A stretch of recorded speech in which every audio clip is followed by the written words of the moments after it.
Good evening and welcome. On the news tonight,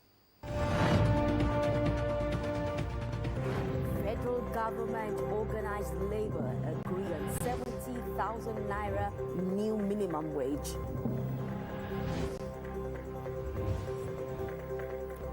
House of Representatives agreed to 50% slash of their salaries.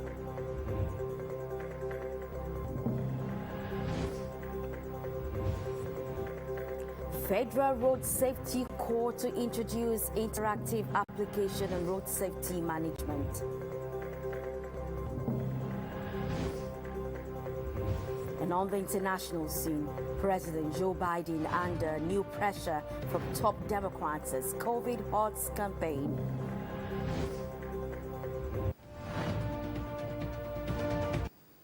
We'll bring you details in a moment. Please stay with us.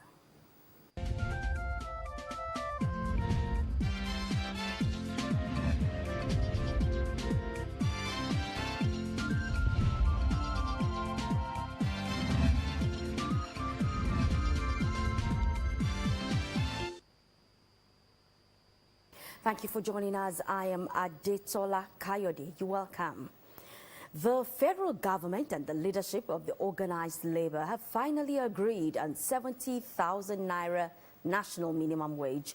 This was announced Thursday afternoon after the scheduled meeting of the labor leaders and President Bola Tinubu at the Aso Rock Villa. Addressing State House correspondents after the interface, Minister of Information and National Orientation, Muhammad Idris, and the Minister of State for Labor, Nkiru Jocha, informed that having put into considerations the present economic realities, the two parties agreed on the 70,000 naira peg, even as the present 5-year minimum wage review will be reduced to 3. The ministers also hinted that this agreement was reached after President Tinubu assured his commitment to providing massive infrastructure in the area of transportation. Labour saw Mr. President last week, and they asked that you should give them 1 week to consult more.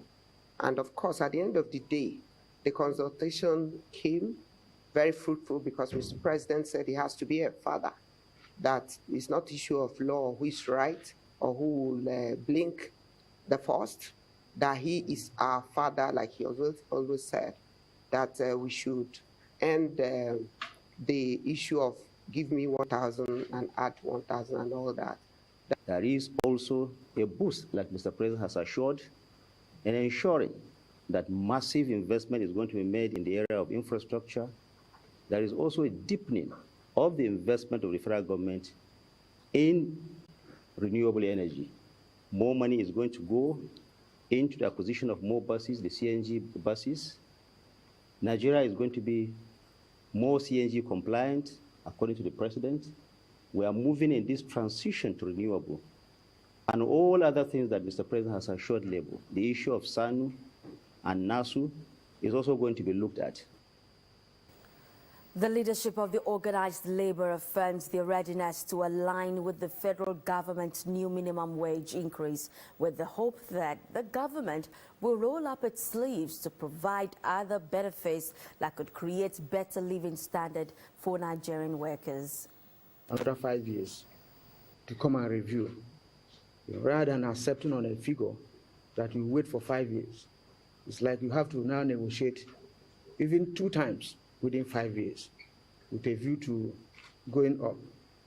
That is one of the reasons, why we decided to reach where we are today, because of the proviso that, Meanwhile, President Tinubu is expected to transmit the wage increase to the National Assembly for legislative inputs for it to become a law. In the meantime, the leaders of the organized labor have appealed to the federal government to intervene in the ongoing industrial crisis brewing amongst the Senior Staff Association of Nigerian Universities, SANU, and the Non-Academic Staff Union of Universities, NASU, and associated institutions. The labor leaders appealed to President Tinubu to nip in the bud the tension among the unions and the nation's ivory towers to forestall any obstruction to the flow of academic activities. The unions are demanding the payment of their 4-month salary, which was withheld due to the 2022 industrial action. SANU and NASU, we made a case for them that the president should, as a father of the nation, should look at it compassionately and do so that we'll not have a case where universities will be closed again. You know, that is actually a problem because it's the children, your brothers, my brothers are attending these universities. I'm not sure that the kids of the bourgeois, like those standing behind us, whether they attend these universities, we don't know. So after that appeal, the president actually said that they are going to, no, I mean the Minister of State Labor and Minister of Information. At the end, he said he was going to look at it and they should report back to him as has been reported. Because for us, anything that we keep university shut down, we will not allow it to happen. We will do everything.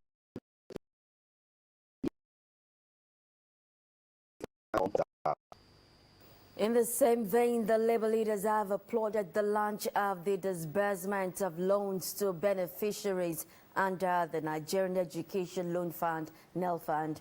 They, however, cautioned that the loans should be made available to those that desperately need such to achieve their educational goals. The House of Representatives has unanimously agreed to reduce their salaries by 50% in response to the widespread economic hardship in the country. The decision was made during Thursday's plenary following the adoption of a motion sponsored by Ibrahim Isiaka from Ogun State. The motion appealed for peace engagement with the government to address the current economic issues. Deputy Speaker Ben Kalu proposed the amendment suggesting a 6-month salary reduction, stating that lawmakers earn 500,000 naira monthly, but was corrected by the Speaker Tajuddin Abbas, who confirmed that their monthly salary is actually 600,000 naira. And the Nigerian Senate has commenced processes to amend the Constitution to allow for the establishment of the Local Government Independent Electoral Commission. This is subsequent to the first reading of the bill on the floor of the Senate during Thursday's plenary. The bill, sponsored by Senator representing Niger East Musa Sani, seeks to establish an independent body to conduct elections at the local government level. Recall that the Supreme Court last week delivered a judgment separating the local governments from the states, thereby making them entirely independent. And a bill seeking to establish the South-South Development Commission has been stepped down by the Senate. The bill, sponsored by Senator Asoko Ekpeyon, representing Cross River South, failed to scale second reading after a voice vote where lawmakers unanimously declined to give backing to the bill. In a debate, the lawmakers argued about the propriety of establishing multiple agencies, particularly against the backdrop of an existing commission in the Niger Delta. However, as soon as he concluded this lead debate, the bill was immediately opposed by senators who spoke after him. Two of them from the North, Senators Adamu Aliero and Abdul Ningi, said the proposed commission is a duplication of the existing Niger Delta Development Commission, NDDC, advising the Senate to drop it. In the ensuing voice vote, the House became polarized, and after the voice votes, the bill was stepped down for further consultations. Similarly, the Senate quashed a bill to establish the National Road Transport Council. The bill, sponsored by Senator Yisa Ashiru Oyelola, representing Kwara South, was to be saddled with the responsibility of regulating the road transport industry and the transport profession in Nigeria. As some lawmakers embraced the merits of the bill, the majority of them rose in dissent, arguing that aligned with recommendations from the Oransaye report, which underpins shrinking agencies with multiplicity of functions, the legislature cannot be seen to be backing the creation of more.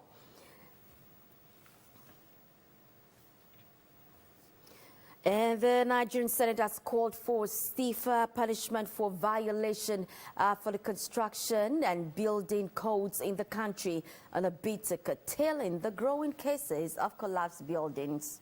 The Senate's resolution was read as senators debated the matter of urgent public importance on the collapse of St. Academy in Jos, Plateau State.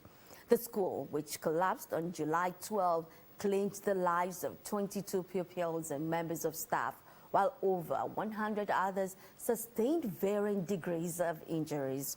Senator Diket Plang, who moved the motion, recalled how the sad incident altered the lives of many parents, families, and the government of the state.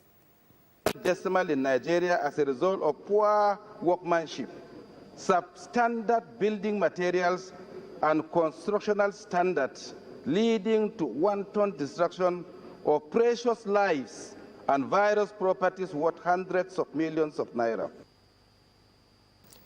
In their contributions to the motion, lawmakers suggested drastic actions against building collapse.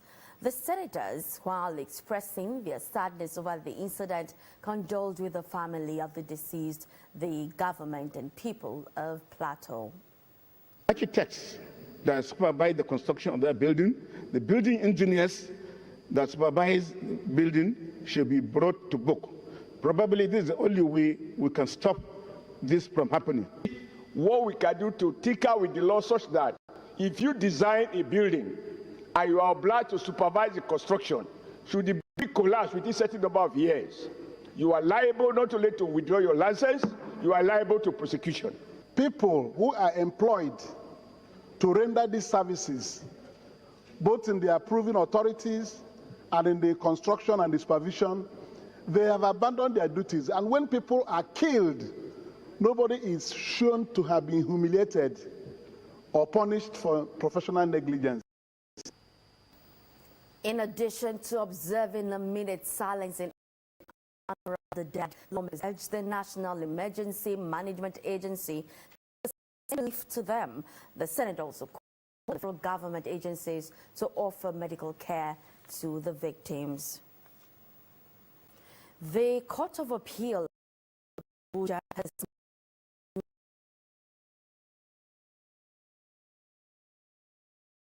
candidate Timipre Silva to challenge the Bayelsa State Governorship Election Petition Tribunal.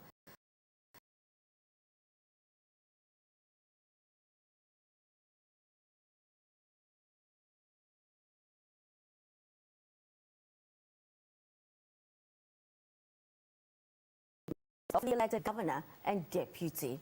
Justice James Abudanga, who read the lead judgment of the Court of Appeal, affirmed the declaration of Diri and the People's Democratic Party (PDP) as the joint winners of the November 11, 2023 poll. He awarded a cost of 500,000 naira to be paid by APC and Silva to the respondents in the appeal.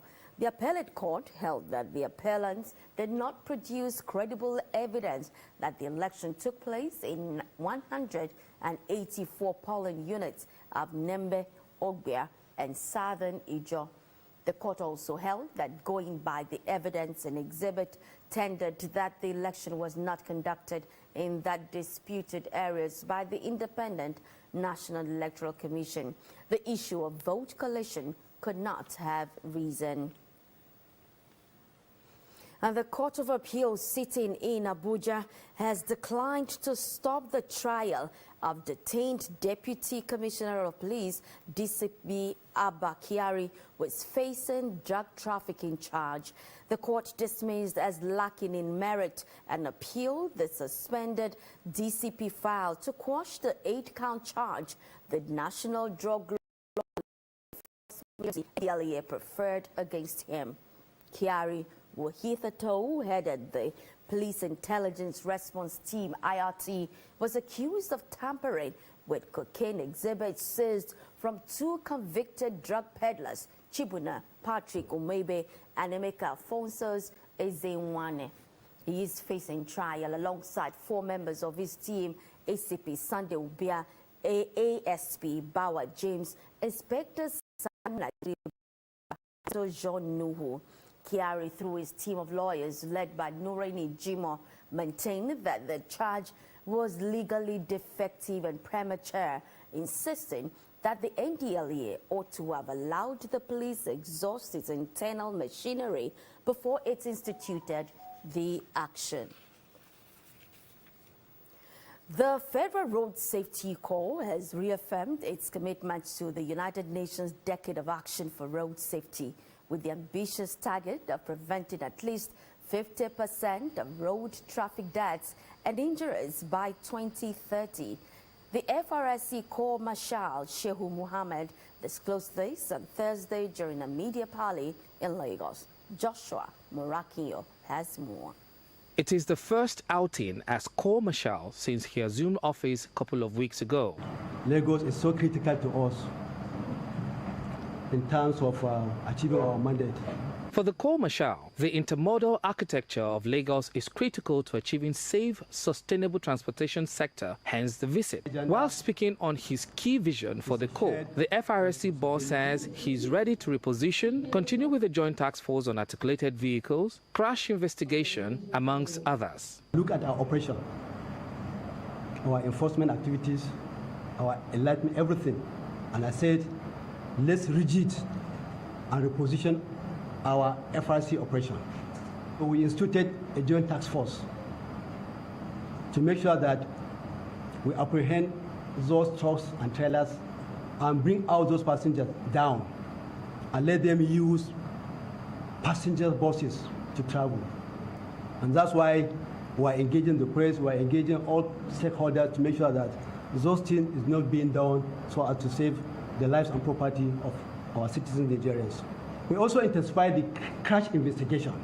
When crashes occur that involve more than 4 or 5 deaths, we institute crash investigation so that we know the cause and tell the relevant stakeholders to take measures. The Corps Marshal also believes in technology, hence the automation of the Corps and the introduction of an app that ensures safety on roads, stakeholders' engagement management, and ease of doing business. This government wants to encourage ease of doing business. And when you have an app, instead of going to our website, you have an app whereby you can do all the things you can at the comfort of your zone. Applying for driver's license, checking your vehicle plate number, getting alert, even staging what you want your vehicle to, the time you want to service your vehicle, the tire you bought, the expiry time, you can all do it with that app. It's a one-stop shop that can do so many things for you at the comfort of your zone, without necessarily coming to have contact with FRC official or with any FRC office. The beauty of this app that we are introducing is that as a passenger, if you have the app and you are driving, it will alert you where there are black spots. It will also alert you when the driver is going beyond specified limit, maybe over 100. The quest to have zero accident and zero serious injuries is on, according to the Corps Marshal, but it requires continuous deliberate engagement and attention of all. Joshua Morakinyo, LTV News, Lagos. You're still watching the news on Lagos Television. Still ahead. National Orientation Agency appeals to promoters of proposed nationwide protest to pursue dialogue. That's in a moment. Please stay with us.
Thanks for staying tuned.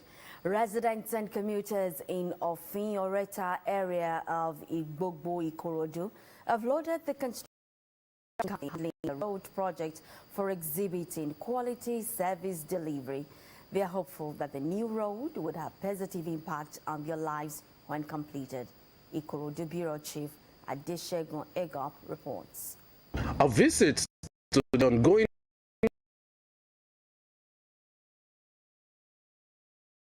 residents and commuters lauded the dedication and expertise demonstrated by the firm on the road project in respect to the 9 months duration period.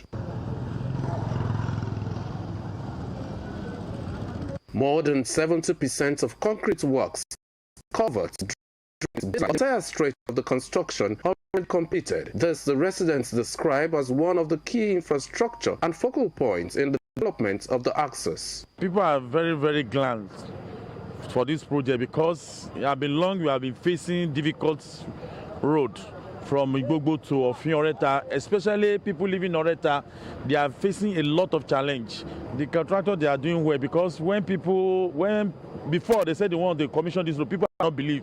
But when they see the construction company working, they are all glad. Oreta people, Ofin people, even the company they are friendly with us. Well, we thank God for this project that at least for this time they remember this area, because it has been a long that we have been suffering in this road. We thank God that this time around God has put us in their mind. This road before no good like that. Now they okay. Person do it we should do way. If I have my power bike, it damaged the bike totally to the extent that I can't even bring it out again. Like weekly, I do spend like, let me say, roughly 50,000-70,000 naira just to take it out and bring it back. But now we give God the glory. Commending the facilitator and member House of Representatives, Ikorodu Federal Constituency, Honorable Babajimi Benson, the road when completed will play a pivotal role in enhancing connectivity and economic development of the area.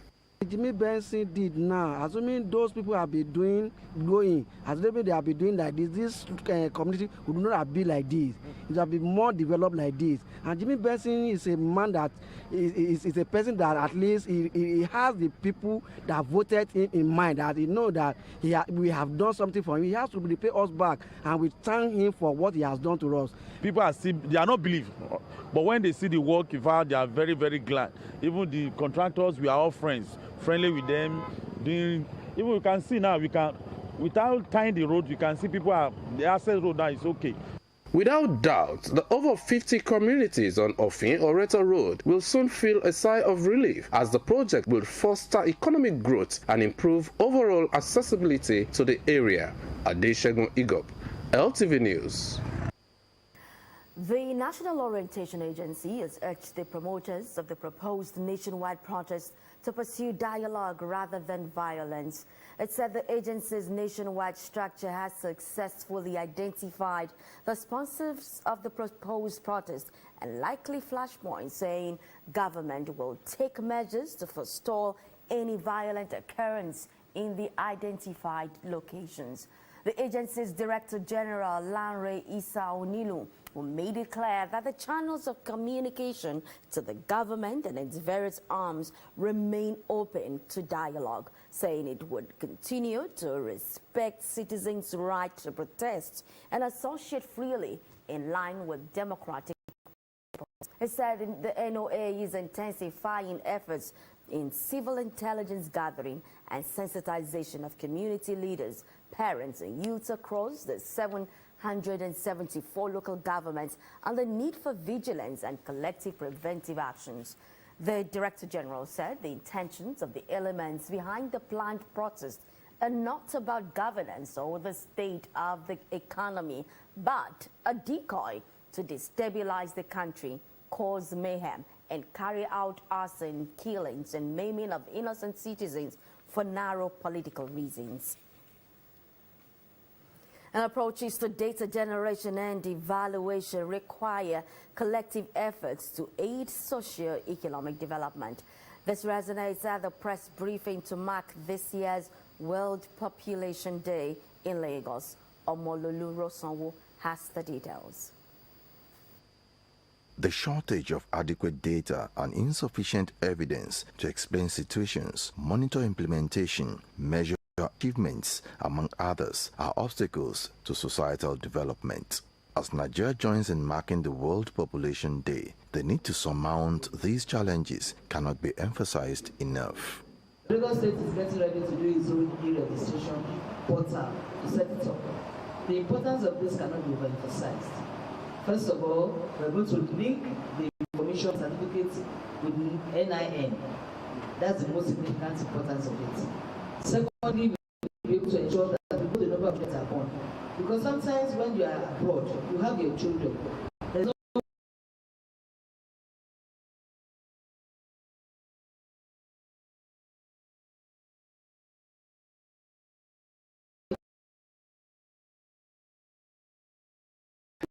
in accordance with international best practice is done.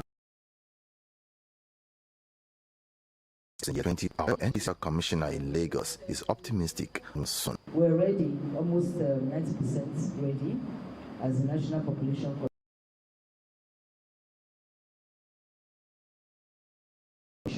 Both at the state and at the national level. We just need the last push to get it done.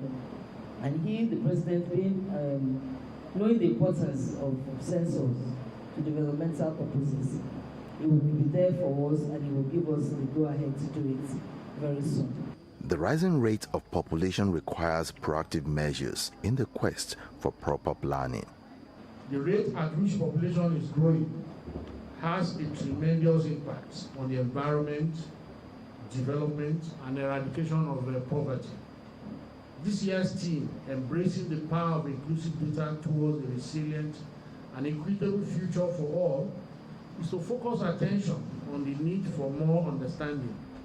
The National Population Commission is thankful and seeking more support from the United Nations Population Fund, other partners, in the bid to ensure better planning. Omololu Rosanwo, LTV News. Governor Babajide Sanwo-Olu has called on traditional rulers to sustain the peace and harmonious relationship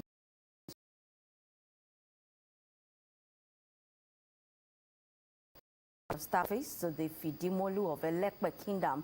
The governor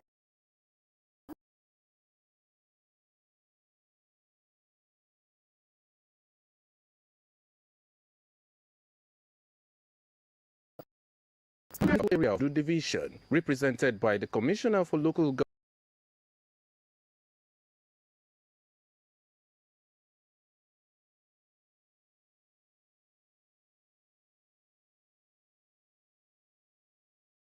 Government Chieftaincy Affairs and Rural Development. The governor said royal fathers are indispensable partners of government due to the roles they play as agents of development, promoters of peace and peaceful coexistence within their domain. Today's event marks another phase of socio-economic growth and development in the Elekpe Kingdom. Seeing the ease that accompanied the selection process, alongside the wide acceptance that has trailed the announcement of Chief Prince Gani Adekoyodo Omotayo as Oba of Elekpe Kingdom. It is important to commend Mr. Governor for his kind approval and for ensuring that undue bureaucracy did not clog the process of the installation.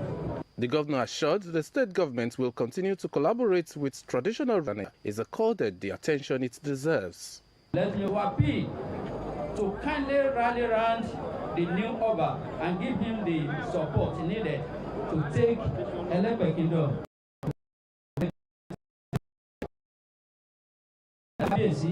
That as custodian of our culture tradition, we must ensure that you uphold the dignity and maintain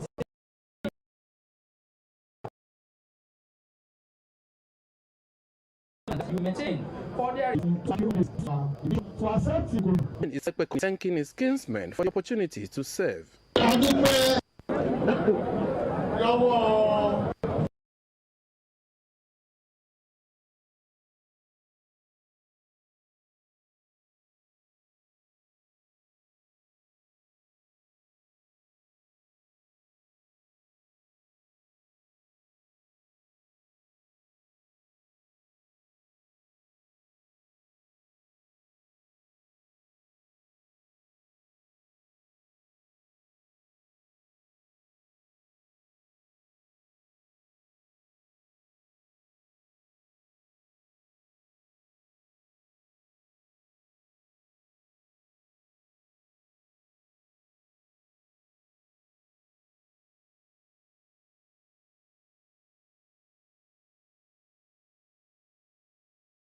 gómìnà wa Babájídé Olúṣọlá Sanwó-Olú Aláyélúwà Ọba Kàbírù Adéwálé Ṣótóbi eléyìí kò ní jáde mọ́ fún yín pẹ̀lú gbogbo àwọn ọba tó wà níbí. Present at the presentation of staff of office to the new Elekpe were former Deputy Governor Prince Abiodun Ogunleye, traditional rulers from the division, members of the Lagos State House of Assembly, top government functionaries, indigenes and residents of Elekpe Kingdom. Adeshegun Igop, LTV News.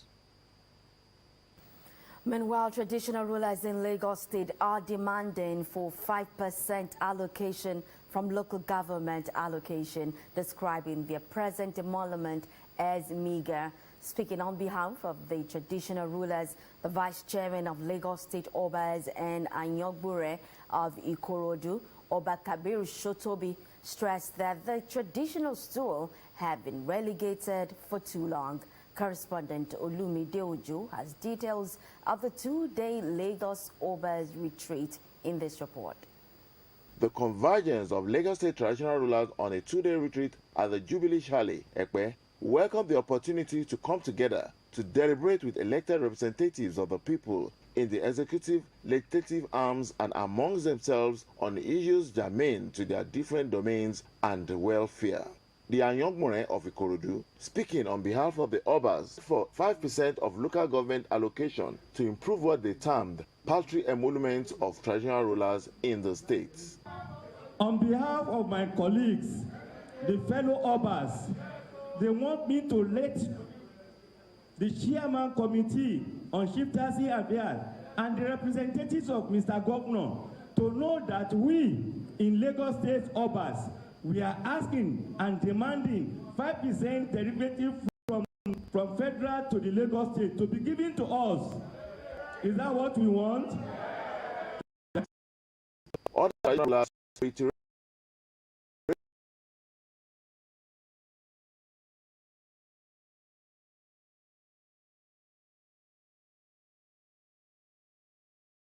The scheme of things. The governor, representatives, listening and understand the situation of Obas in the whole Lagos State.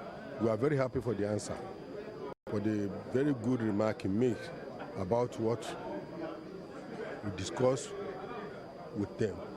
So by now, I think we can be able to say the Oba will have a very good relief in Lagos, and then Mr. Governor is a listening governor. We know what we do there is going to carry it out in good faith. It gives us an opportunity to exchange ideas on various issues like conflict resolution, like identification, like how to administer our people. Thank you very much. And we are also occupying advisory roles as well to the state government. So since yesterday, we have been coming up with various ideas and strategies with which the government, by advising the government on the ways to help to develop and to assist the citizenry. The Obas commended the governor, Babajide Olushola Sanwo-Olu, for approving the retreat. In this, we checkmate so many things about within the royal fathers and even in the public. When they discovered that all the royal fathers met and have a common goal, things will be going on smoothly in the individual domain. This is where we can reason together. This is where we can know what is really happening in the state, because the traditional rulers are the government that is very close to the people. So we are the people that close, that bridge the gap between the government and the communities. The traditional rulers stress that Lagos State remains a state of excellence, setting the pace for other states across the country. They urge the state government and the House of Assembly to again set the pace for how traditional rulers and the traditional institution should be treated. Olumide Ojo, LTV News. The First Lady, Senator Oluremi Tinubu, has paid a condolence visit to the Saraki family ahead of the funeral of their mother, Florence Morenike Saraki, in Lagos. While condoling with the children, she noted that her visit, which has the permission of President Bola Ahmed Tinubu, is a way of letting the family know they love them. Mama lived well. She lived well, left grandchildren, and loved ones around her. I know it hurts you so much. You can see it, Mama's baby. It was my former boss. Thank you. Always looked out for me. Even when they are harassing me in the Senate, I said, "You did Senate." He said, "But you took care of yourself." So, we are here to celebrate Mama's life. In his response, Senator Bukola Saraki noted that he was not surprised by the visit of the First Lady, who he described as a passionate and loving woman. That you cannot be here without even the whisper knowledge of the President. Let me, through you as well, thank you. I thank him, because even as First Lady, there is still husband and wife relationship. If you are saying you are going somewhere, my husband says, you will not be here. So the fact that I am here, I want to thank him for this honor you have done to us. Prayers were offered both in the Christian and Islamic faith for the repose of the soul of the departed, and also for the President and the nation. And still to come in the news. Federal government launches National Clean Tech Innovation Entrepreneurship Ecosystem to support SMEs in the country. That's some business news. Please stay with us.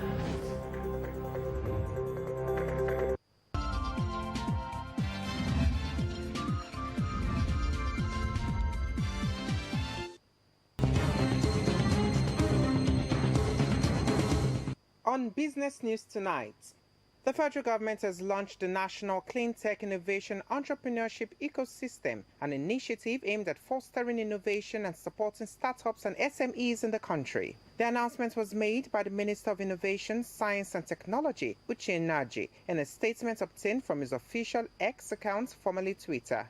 Nnaji emphasized the focus on building institutional capacity, promoting global collaborations, developing robust policies and regulations, and ensuring gender and youth inclusion, aligned with President Tinubu's renewed Hope agenda. This component aims to enhance and connect the institutional capacity of CIEE participants, develop policies, promote collaborations, and ensure gender and youth inclusion.